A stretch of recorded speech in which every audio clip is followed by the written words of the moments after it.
aynu ka horeyna madaxweynaha jamhuuriyadda Soomaaliya mudane Maxamed Cabdullaahi Farmaajo ayaa faragelin ku sameeyay khilaaf ka dhex taagan gudoomiyaha maxkamadda sare ee dalka iyo gudoomiyaha maxkamadda gobolka Banaadir.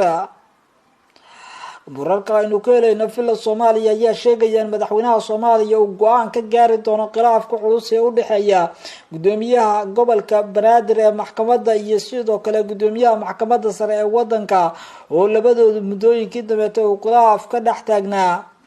gudoomiyaha maxkamadda gobolka Banaadir Muuse Macalin Cabdi ayaa shaqo joojin lagu sameeyay dhawaan.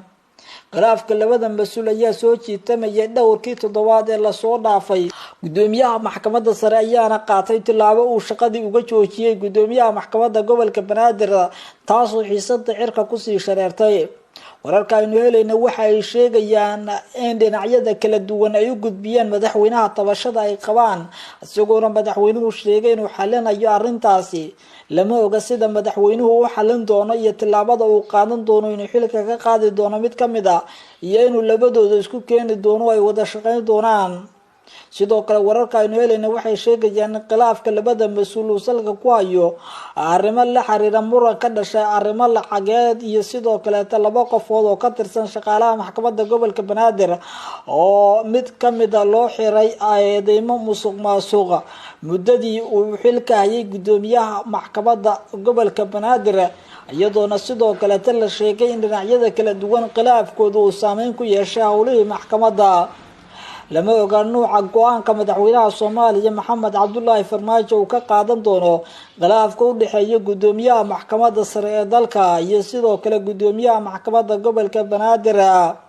madaxweyne Maxamed Cabdullaahi Farmaajo ayaa isagu ballan qaaday inuu arrinta dhameyn doono isla markaasna labada dhinac arrintooda sida ugu dhaqsiyaha badan u faragelin doono si arrintaasi looga gudbo caqabadana loo xaliyo.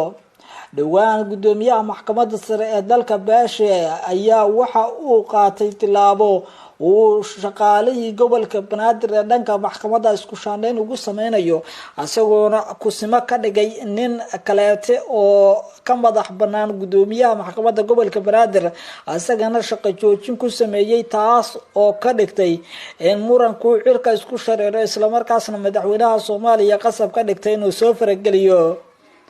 khilaafka labadan mas'uul ayaa waxa uu saameyn ku yeeshay howlihii maxkamadda ee ka soconaya gobolka Banaadir.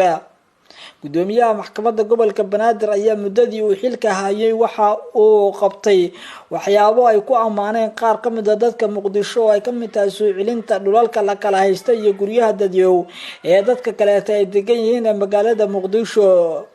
khilaafka labadan mas'uul ayaana la filayaa in la soo afmeero sidoo ballan qaaday madaxweynaha jamhuuriyadda Soomaaliya mudane Maxamed Cabdullaahi Farmaajo.